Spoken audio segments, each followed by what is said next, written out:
Good? Yep. So I'm going to hold this? Yeah. Okay. Okay. All right, like Stacy said, my name's Josh Dickey, so I'm the owner of Sculpt Fitness. We'll say Sculpt Fitness Training since I just corrected her. We're a private personal training business. So current to date, we've got 3 different locations. We're in Fairlawn, Hudson, and then also in Sanibel, Florida. So, to give you a little bit of background on myself, I started out as an athlete, played, oh my gosh, too many times this year. I was a basketball player, played basketball at Heidelberg College for a little while before transferring back and going to Akron. So, graduated exercise science from Akron. I started Sculpt when I was still in school. So when I first moved back, I got a job at a very small training facility.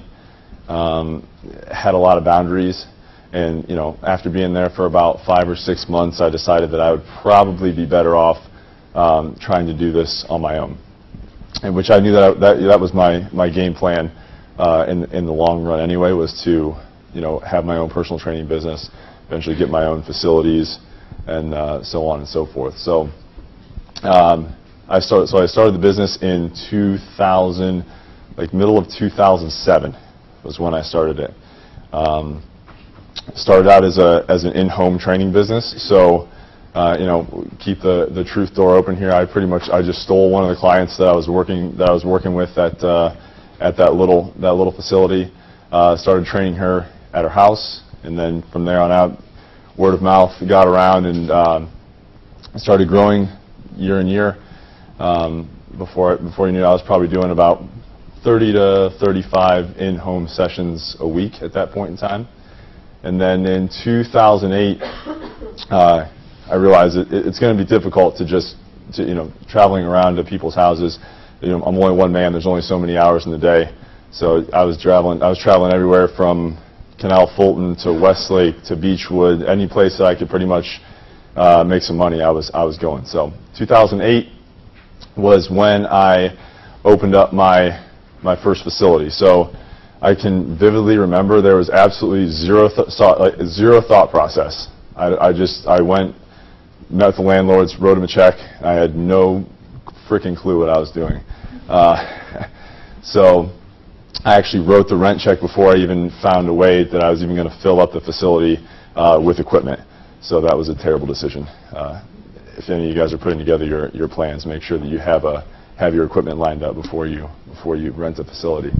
But I was at the time I was 19, and if anybody knows anything about any part of the finance world, that is, I was a 19-year-old kid that had a terrible business plan, going into the bank and kindly asking them for $30,000, in which they almost didn't even say any words to me.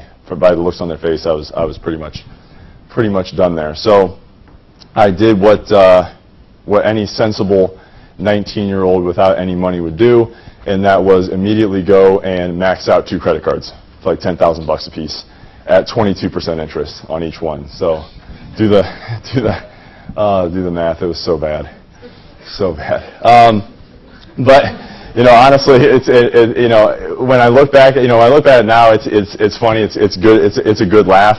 But at the time, I was so I didn't think about what the repercussions. I didn't think about the $20,000 or the 22% or anything like that. I had already had a good structure for my business, and I had a lot of clients. And in my mind, all I really needed was a place to train them, and everything was going to be just fine.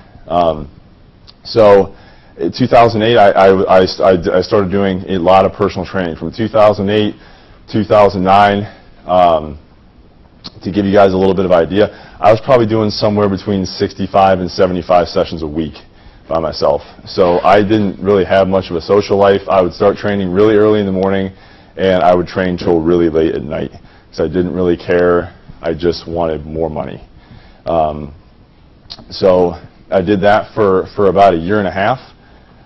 Then I got burned out, As any of you guys, if any people are doing any type of personal training right now, it can get very monotonous. And for me, doing that many sessions a week, I got tired of the actual training clients part, and I felt that that was going to be a good time for me to expand my business and look to find a way to work a little bit more on my business as opposed to being the only person that works in it. So in 2010 was, at that point in time, I had all of my terrible credit card decisions paid off, and I decided that I wanted to expand into a little bit nicer facility. The one that I was working out of was a complete crap hole. It was an old doctor's office, so it still had the carpet, the terrible floral wallpaper, still had all the hand sanitizers bolted to the wall. But in 2010, I found a vacant facility, completely gutted out on the inside, and I built the place from the ground up. So exactly the way that I wanted the facility designed, that's the way I designed it, from the floors to the bathrooms to the offices to the ceilings, walls. And the equipment this time, I didn't have to make any terrible decisions. I was just able to go out and pretty much buy whatever I wanted. So that facility that I opened up in 2010 was in Fairlawn, so if any of you guys are familiar with the area. And we're currently still at that location. So it's been four years that we've been at that facility in Fairlawn. I was there for a year. When I first opened that in 2010, that place in Fairlawn is when I hired my first trainer. So that was a big step in order for me to not be doing as many sessions on my own and to start to fill up another trainer and start to make some money while I wasn't doing all the personal training. We did that for about a year. 2011 is when we expanded, so I opened up a facility in Hudson. I'd already done it a couple times, so I was a little bit more organized with my design and all of my purchasing. And then we've been in that facility since 2011 in Hudson, and then just recently, last year, we expanded down to Sanibel Island, Florida. So got tired of freezing my ass off up here in the wintertime, and I decided to open up a place down in Florida to where it was warm all the time. So that's a little bit of a background of kind of where we started and the facilities that I had and kind of how those got going. I've been coming here and talking to this class for, I think, is it 4 years? 3 years? Maybe. 3 or 4 years. So I found, going through this program here at Akron, this class actually did have some valid points to it. With some of the facility design and the project that you guys are working on, if the idea for you is to go out on your own and have your own facility at some point in time in your future, that stuff does, all the stuff that you're learning in here, it actually does kind of play a role. If you're going to go and work for somebody else or work in a health facility, maybe not as large of a role, but if you're looking to go out on your own, that's all that stuff, the business plans, the safety stuff, all that stuff, it plays a role. So, in years past, since when I've come in here and talked to this class, I've given a brief history on myself and the business and kind of where we're at.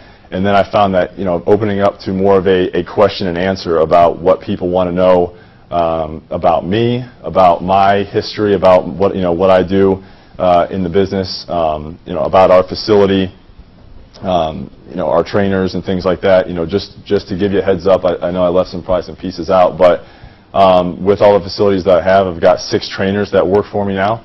I've got 1 manager that oversees all of my trainers, and we are rapidly growing every single month. So this class has also actually really done a great job of being a feeder system, and this is actually where I've gotten all of my trainers, with the exception of 1.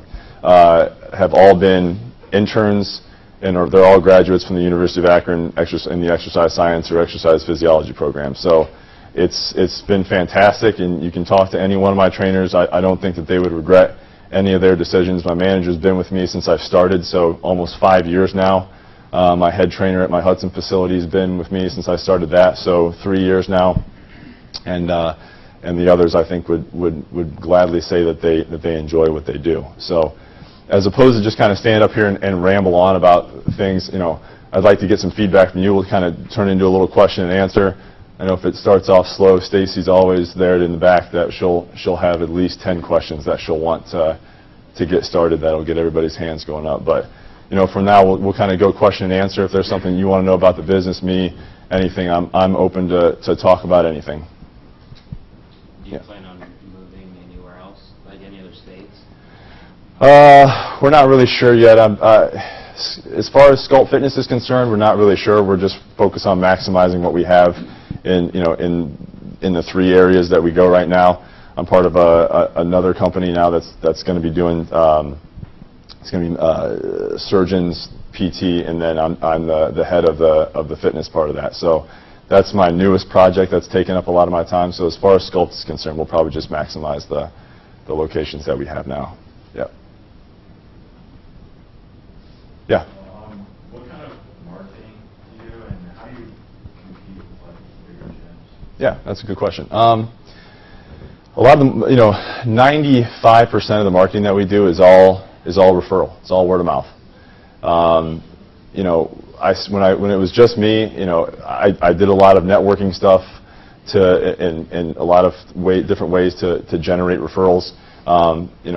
I spent some money doing some direct marketing and doing some print advertising and things like that, and just noticed that it just wasn't the avenue to go to get the type of clientele which is what we work with. If any of you guys know, personal training is not the world's cheapest service. So most of the clients that we deal with, it's more of a high-end clientele. Even the athletes and stuff we work with, I do all the strength conditioning for Walsh Jesuit for their hockey program. So we've training those types of clients has opened up different avenues, but mostly just word of mouth and referral has been the type of marketing. As far as competing with the bigger gyms, that's an interesting question. There's the fitness industry is growing so rapidly. There's so many different avenues of competition. So we have some of the bigger gyms like the Akron General Wellness Centers, and you can throw in your YMCA's and your places like that. And generally, those really don't do a whole lot of they're not really a whole lot of competition for us. CrossFits, they've kind of become such a huge brand in one specific style of training, where they've kind of created their own different competition for us. And the only really competition we have is anybody in the 3 locations that we have that has small private personal training studios. And most of those places we do so much more personal training than them. It's kind of gotten to the point where we don't really focus too much on our competition anymore. Not to sound like an egotistical. I'm just saying that's just where we're at right now. Yeah. Anybody else? Yeah. How long did it take you to build up your clientele at the first location? The very first, like 2008, long ago. Yeah, when you first opened up your first facility there. Yeah, the very first one that I opened up, I had already had a fairly decent amount of clients from doing in-home training. So, I spent a lot of time, perfecting my training styles. It started with, the very first facility that we had was, a lot of machines, cable crossovers and ellipticals and stuff that we don't even use anymore. So, over the years of perfecting a lot of the training styles, I think that, we got a lot of results in the programs that we gave our clients. So that helped generate a lot of referrals. But over the course of time, I'd say, just through those word of mouths, that's still the only type of marketing that we do. And to current day, right now, we do. I think we're almost in October, so I think at the end of this month, I think we're going to do about 751 sessions in the month of September. So that's all still working on like word of mouth and stuff like that. So it's been slow, especially when you work off of a marketing tactics like networking and word of mouth referrals. Especially when you have other trainers you have other mouths to feed. it starts out a little bit slower, but now that we've built up a little bit of a reputation, it's a lot easier to fill the trainers' schedules with since we've been around for a little bit longer. Yeah. What challenges do you face on like a daily basis or weekly basis? It's a huge list. No, right now, since I don't do quite as much training as I used to, I probably only maybe do about 35 sessions a week. So that's practically nothing compared to what I'm used to doing. So challenges from a training standpoint, probably none. But you know, the more that, you know, since the business has grown so much, and now that I'm on more of a management side and a development side, the more trainers that we hire, the more, you know, the more management skills that I have to learn. I mean, just like any of you guys, I was an exercise science student on top of being a terrible one at that. So, you know, all the business skills and stuff that I've had to learn have been usually through clients that I've worked with that were kind enough over the years to, you know, to give me their advice. So from a business standpoint, I face obstacles every single day, whether it be, you know, an issue with, you know, managing our trainers and an issue that they have with clients, or something wrong with the books and having to deal with my accountant, or you know, thank God we've never had to deal with anything legal before. Well, that's not true. Some legal stuff, like we were apparently getting sued for using our business name, but we found out that it was a scam. So those are all little things that can pop up. But now it's, you know, it can be anything from client trainer issues all the way to daily business issues. Yeah. On the insurance end, do you have one insurance that covers all of your employees, or do they have their own individual? Yeah, that's a good question, actually. I have an insurance policy that covers everything. So I've got one insurance policy for the whole company, and that has umbrella policies that breaks down and makes sure that covers all of our trainers, whether they're working inside one of our facilities or out on the road doing, you know, if they're out on site, covers them as well. Yeah, which is really important. That's had to grow. We've had to change that. As we get more trainers, we have to get more insurance coverage. Yeah. Looking back, or even for you looking forward, would you have like wished to get choose some? Okay. Have you gone and sought out management education or business education or classes or certifications or anything? Nope. You know, as far as, you know, from a training standpoint, I spent a long time when it was just me doing a lot of continuing education. So I would travel all over the country, making, you know, different seminars and different clinics and stuff like that, and learning the you know, anything that I could that had to do with training. You know, everything from, you know, little tiny seminars from coaches who I thought ran a good program, all the way to ridiculously expensive kettlebell certifications, which is stupid. But you know, at that point in time, you know, from a training standpoint back then, that's what I did.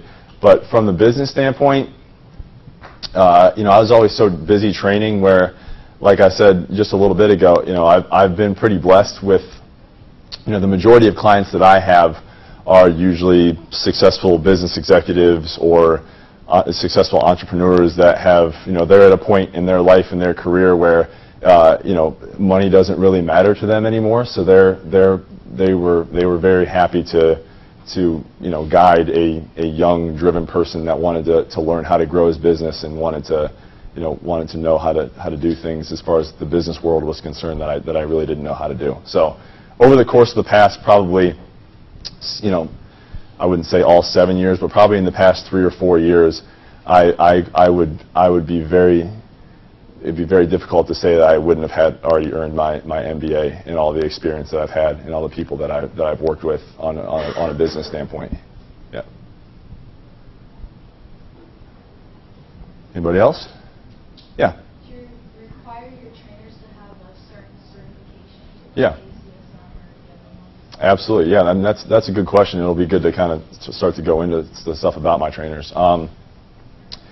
all of my trainers all have some type of exercise science or exercise physiology background. A lot of them have like their accredited certification, whether it be ACE, ACSM. I know there's 3 of us that have our CSCS. So that's definitely something that we require. And I'll just kind of funnel right into it.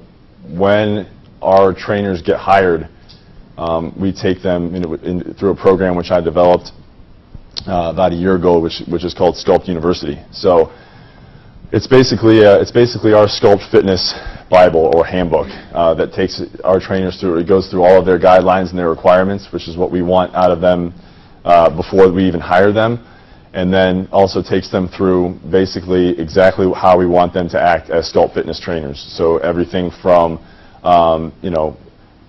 our manager, my manager and myself overseeing our trainers' programming for the first 4 weeks and making sure they know how to assess clients and sell to clients and do client relations and client management and things like that. So our Sculpt University is kind of the continuing education for once we get our trainers in the door. But we do require either some type of exercise science, exercise physiology background, or there's been some cases where we just go off of. We've had a couple trainers that have been in there with just the accredited certification, just like an ACE certification. Yeah. What are your trainers' hours like? Is it like in the morning, then lunchtime, and then later at night? Yeah, that's a great question. My trainers, the one bonus of the job is that there's really no shackles. I mean, as long as they follow the rules, they pretty much are in charge of scheduling all their own clients. So, a master schedule, all their schedules are turned in for the next week at the end, every Sunday, and they have the ability to schedule their clients exactly what they want. So I have some trainers that aren't morning people, so they don't want to schedule clients until 10 o'clock in the morning, but they're cool with working until 7 or 8 o'clock at night. I've got some clients that have no problem getting up and they'll start at 5 o'clock in the morning, so that way they can be done in the afternoon. But average-wise, obviously before work, so from 5 a.m. to like 9 a.m. is very busy. Then you have your occasional, we have a lot of stay-at-home or not, people, stay-at-home moms or,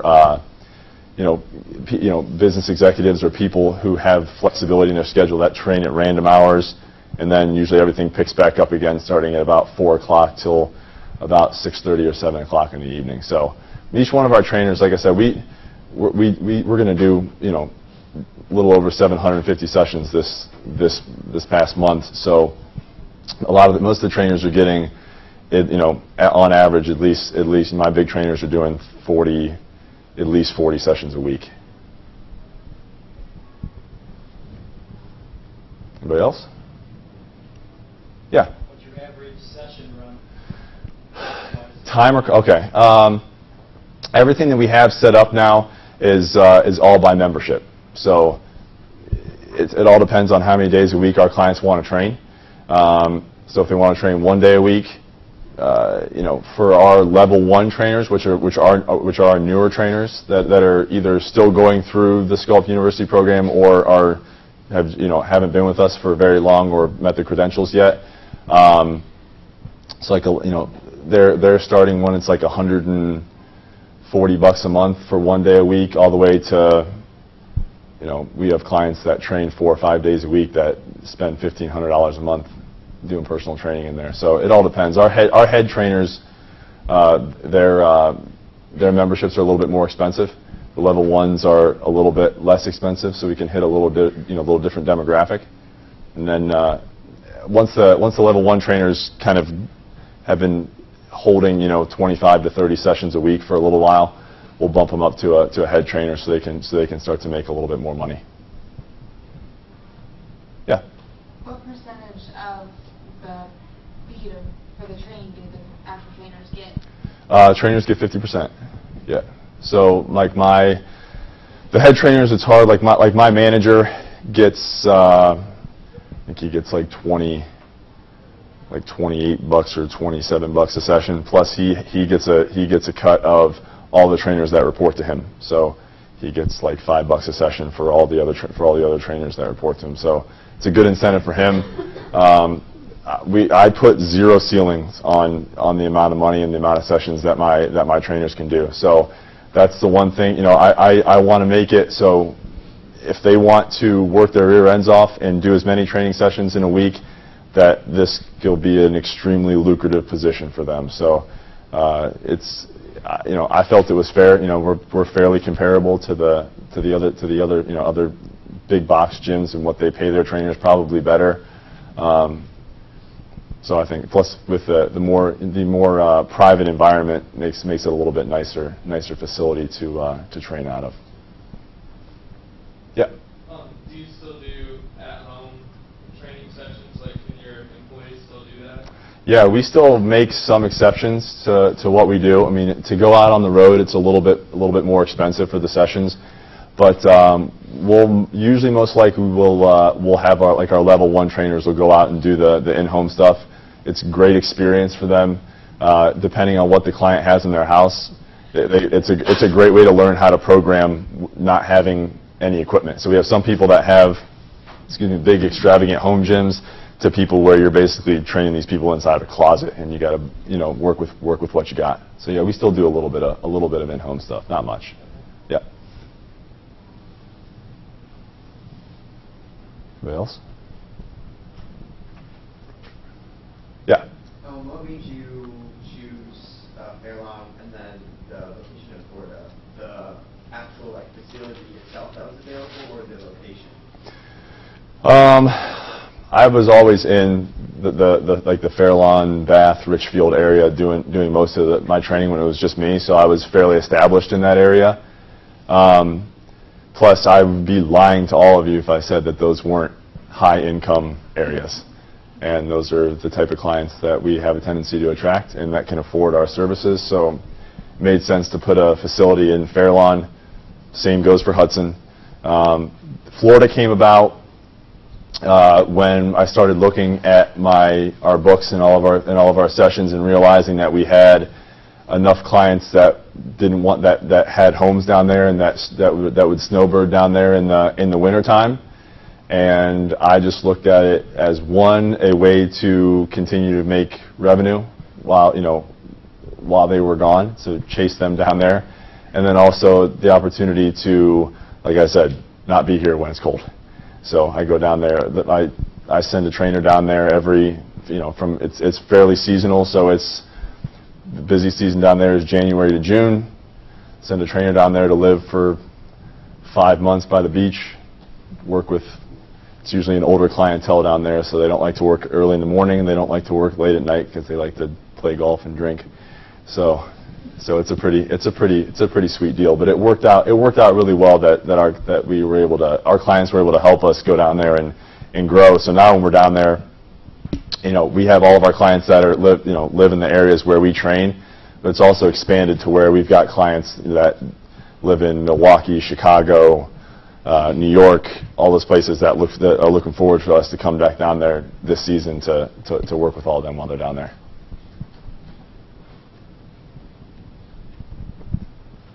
Yeah. Do you find it hard running your business all the way from Ohio? Down there? Yeah. Yeah, it's really hard. It's hard to find somebody that you're willing to trust. I mean, some of these people are some of our biggest accounts that leave and go down to Florida for that season. So, you want to be able to find somebody that has the skill, but also, when you're dealing with an older clientele, it's not rocket science. These aren't really difficult sessions to do. But have to find somebody that has the characteristics that these people are going to want to spend, 35 to 50 minutes with our trainer while they're down there. And then find somebody who is passionate enough to help grow, to help build referrals and grow the business while you're down there. So that was definitely an obstacle that we ran into down there. Yeah. Do you do any type of health screening for your clientele? Yeah, we do. We do. It started off really, really regimented, like Gray Cook, movement screening type stuff. Now we still use a lot of the same things, but it all depends on, we work with so many different types of clients that everybody gets assessed a little bit differently. So if it's somebody who has already been training for a very long time, we may not take them through as strict of an assessment, but every single one of our clients and athletes go through some sort of assessment before they start training, and that starts with like a health screening form, so like a version of like a PARQ, all the way to, if it's somebody new, we want to make sure that their body, essentially is moving correctly right off the bat. So we'll see their squatting motions, if they can, what their shoulder range of motion is, hip range of motion, things like that. It may not be the same physical test every single time, but we'll always find some way to assess our clients before we get them into a training program. Mm-hmm.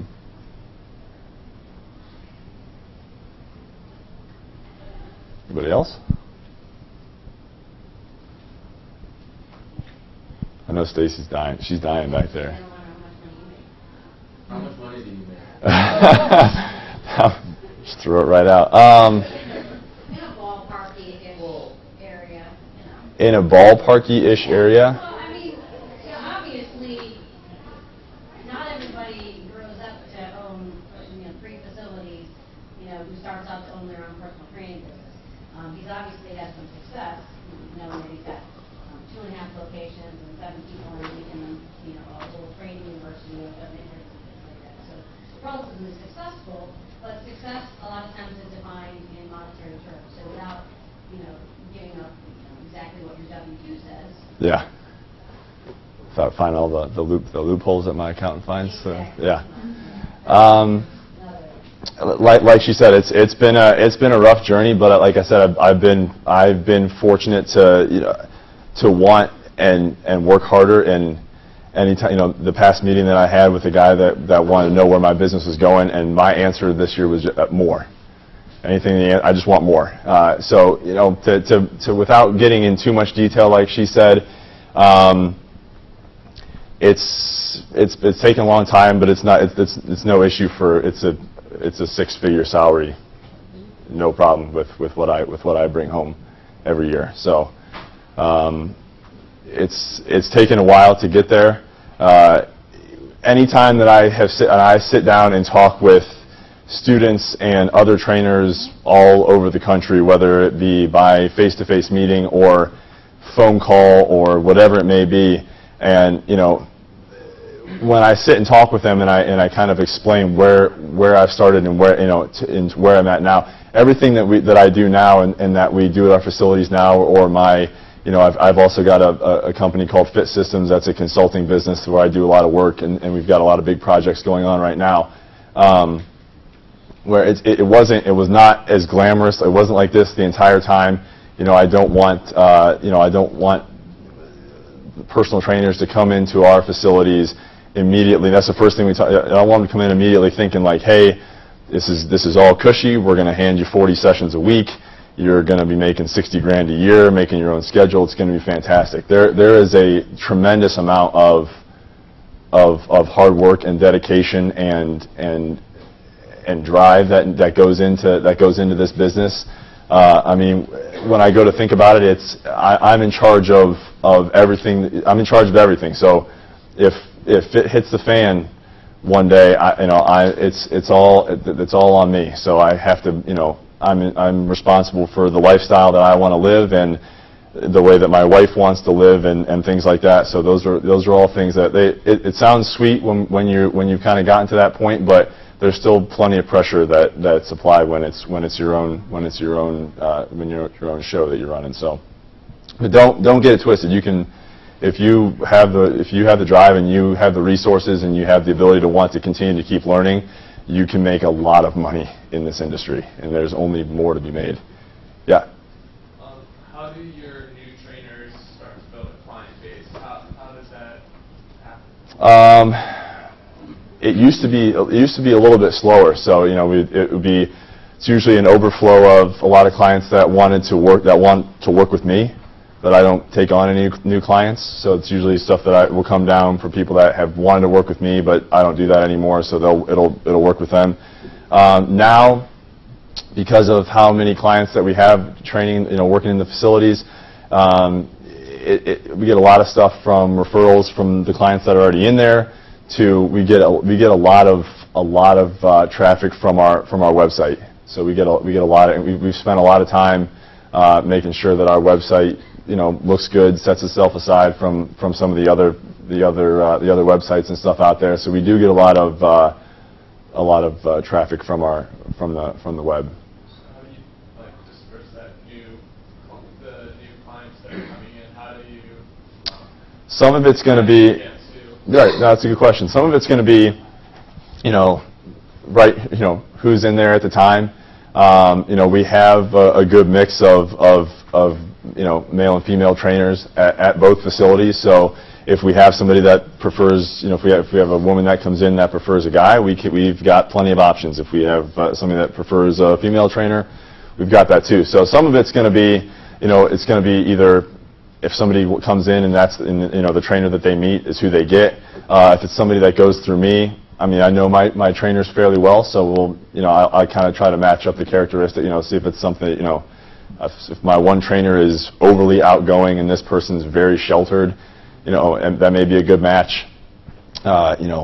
We've got crazy stuff that goes on where you've got ladies that come in and they just, some want to work really hard and some just want a pretty trainer to look at. So you've got all sorts of angles when clients come in and how you're going to match them up with trainers. But I've seen all angles of how to match them up. Yeah. Yeah. How do you manage your interns? Do they also get a college credit or pay? That's always changing. So I know we're going to be offering 2 internships like this winter. That we're basically going to take those 2 interns and have them go through basically our Sculpt University. So they're going to be in the trenches with the trainers. They're going to be kind of essentially learning our system, and I know that for a fact that we're at the point where we want to get, for the 2 interns that we bring in, we want one of them to be our trainers at the end of the internship. So, they'll be doing everything that our trainers are doing. There'll be some shadowing. There'll be some education stuff that we want. We want to make sure that our interns, if they're going to end up working for us, they are qualified to do so. So there'll be a lot of continuing education as their interns. So you can look at it like homework, but it's stuff that all of our trainers had to go through it or will be going through it. So our those interns will be treated fairly close to being Sculpt Fitness trainers while they're going through the program. Non-paid, non-credit. Oh yeah, sorry. I don't know about. Maybe not paid in money, but you get other. Our interns get other. Trust me, you talk to our trainers, they get plenty of cool stuff, whether it be clothes or loges or. The one trainer, his client flew him out and took him to Jackson Hole, Wyoming for like 2 weeks over the summer. So, so it could be something where you may not get paid in money, but you may get a really sweet trip. I don't really know. Yeah.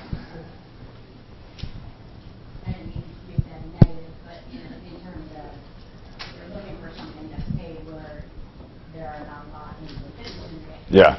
I don't believe it's like business where there are a lot of paid internships. Yeah. What kind of qualities do you look for in somebody who you might hire? No, that's one that I was waiting for. We look for everybody can make themselves look good on a piece of paper. So you can make a resume look very shiny. But when you come in and meet with me and you meet with my manager, what we're looking for is a personality that fits what we're doing in our gyms. Whether that be with us as trainers, when you're working around, it's other trainers. It's a very competitive environment. So I want all of my trainers to get along, get into mesh. I don't need you guys to sit around a campfire and hang out every weekend, but we want to make sure that you're going to fit in well with our team there. and have qualities that I think that our clients will get along with, and like you said, when you were asking earlier, how have the qualities that when a new client comes in, that I'll feel comfortable sending them your way. Those are personality is a huge quality. As far as like skills and knowledge of training, we definitely have some requirements of that, but that's not hard for us to teach you. Those are some of the things that we're the teaching of programming, whether it be something strength training, program design, or whatever it may be. We've got plenty of people that can if those are gray areas for you, we can teach you how to do that stuff. What we're looking for are trainers that want the ability to learn the way that we train, the way that we do business. So we're looking for people with open minds coming into this industry to be able to kind of work in the way that we want. Would you say good communicators? Very good, very good. Good communication is important. And oral, or just you don't care if they can write? I mean, I don't know what there is really. I mean, For you, that's not a priority. writing is, yeah. We don't really do much. Don't get it twisted. This is not rocket science. It's still personal training. We're not doing anything that people couldn't figure out on their own. But good oral communications makes a huge deal. You're spending a lot of time training clients in a one-on-one or 2 to 3, 4 people, whatever it may be. If you don't have the ability to communicate with people, and you don't have the ability to communicate with your other trainers, and especially with me, that's probably not going to work out well.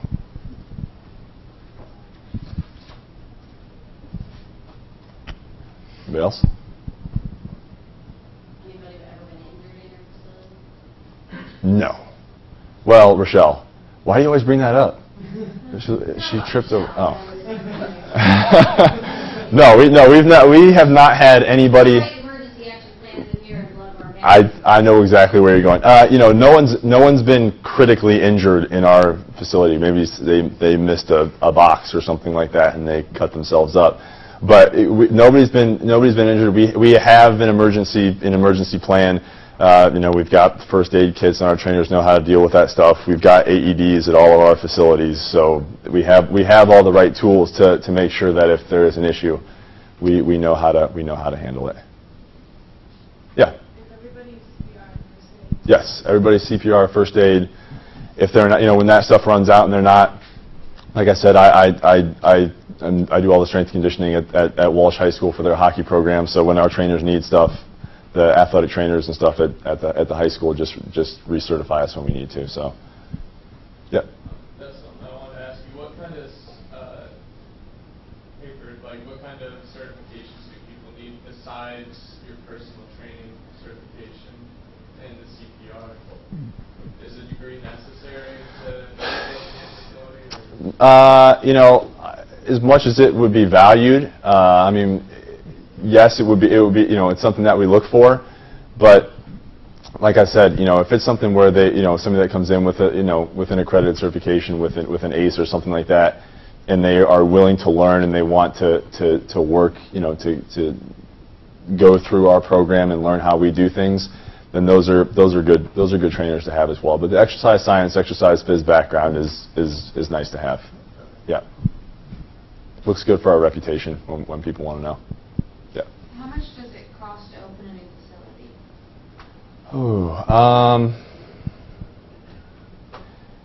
It all depends. I mean, that's One of yours. one of mine. I mean, I've got it down to the point where if I want to go and recreate, I probably don't need more than $50,000. And that's to do with. Not yet. We're in the process of the Fairlawn one. Yeah. What's the size of your biggest building? Not very big. I mean, my Hudson facility is 2,800 square feet. So the blueprint for Sculpt Fitness is about 2,000 square feet. So, if you guys are thinking that we have these giant warehouses that we do all this stuff in, it's really not. We learned how to train a lot of people in a minimal style location.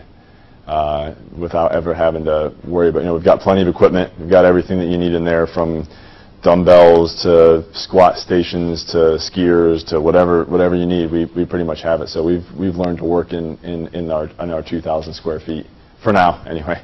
Remember, most of it is personal training. I mean, Yep. you use the boot camps, but it's not like group exercise where there are 20 people in there at one time. Yep, it's all personalized stuff. I mean, when all of our trainers are in there training, there's a lot of people in there, but no one's training more than 3 people at once.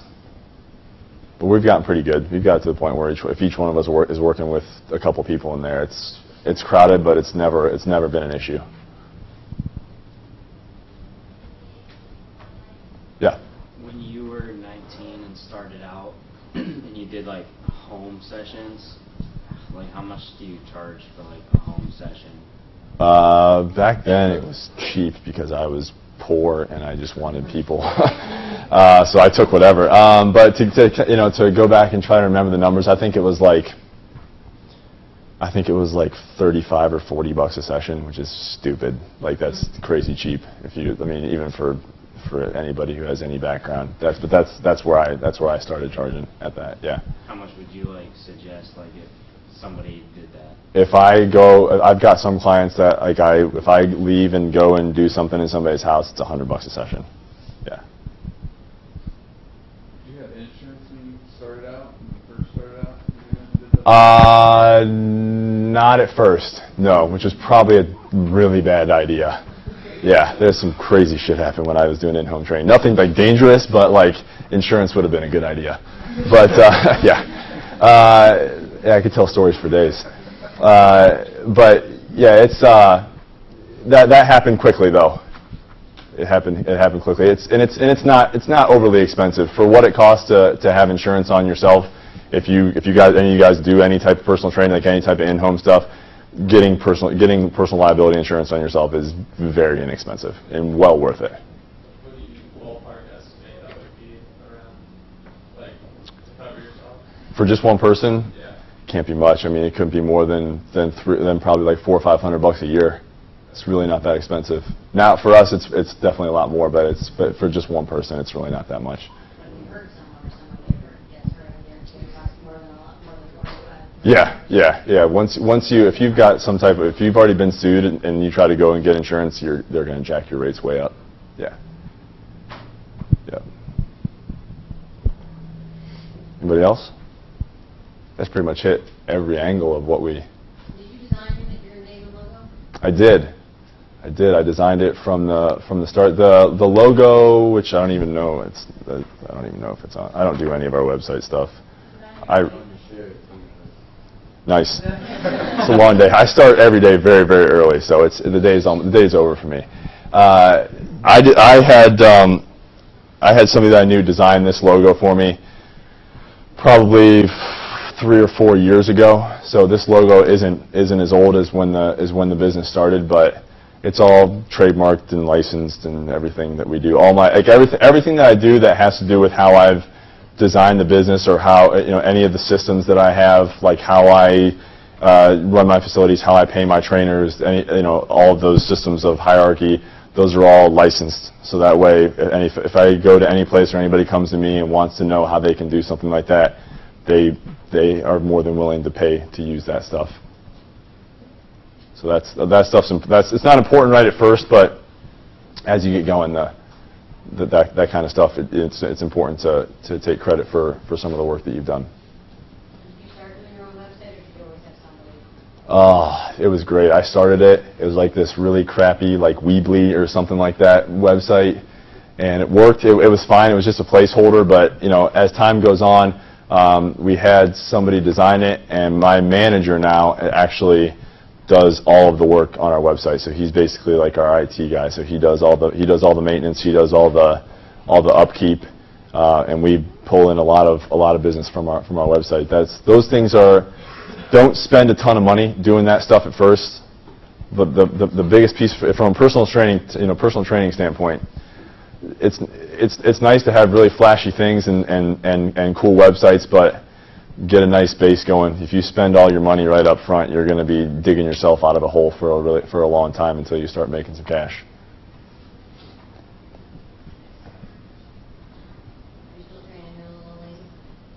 No, she died. It was crazy. It was really sad.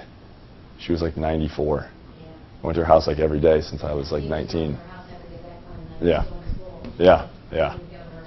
Yeah, that happens. A lot of my clients are older, so those are popping up here and there, which is sad, but nothing we can do. I can only do so much. My training programs can only give so many results. So, yeah. And it's not that Josh isn't a good personal trainer, but he had a rapport with a little lady that, I think most of the time he just got chit-chat. We barely trained. She just wanted to drink coffee and watch TV.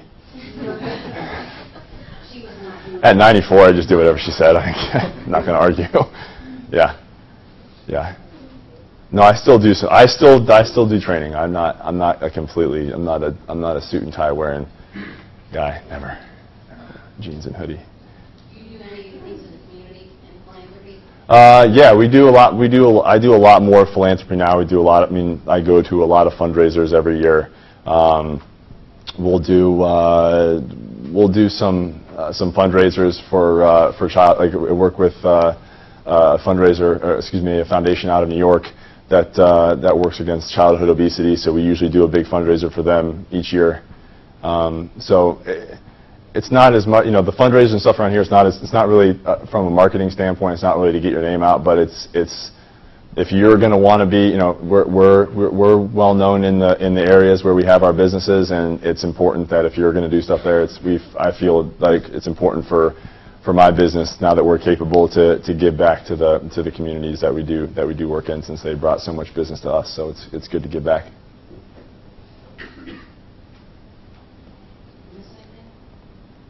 They got a lot of good stuff.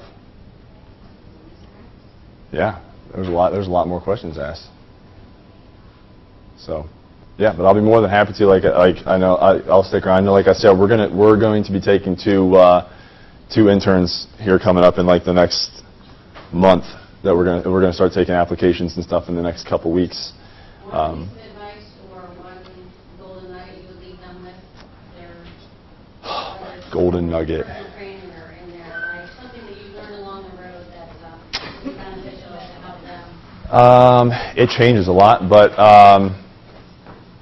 I used the same example yesterday. I'm not going to lie. It's because I truly believe it. But when you're getting ready to graduate and you're going to go out, whatever profession that you plan on going into, this is something that I learned a little too late, but I'm glad that I realized it eventually.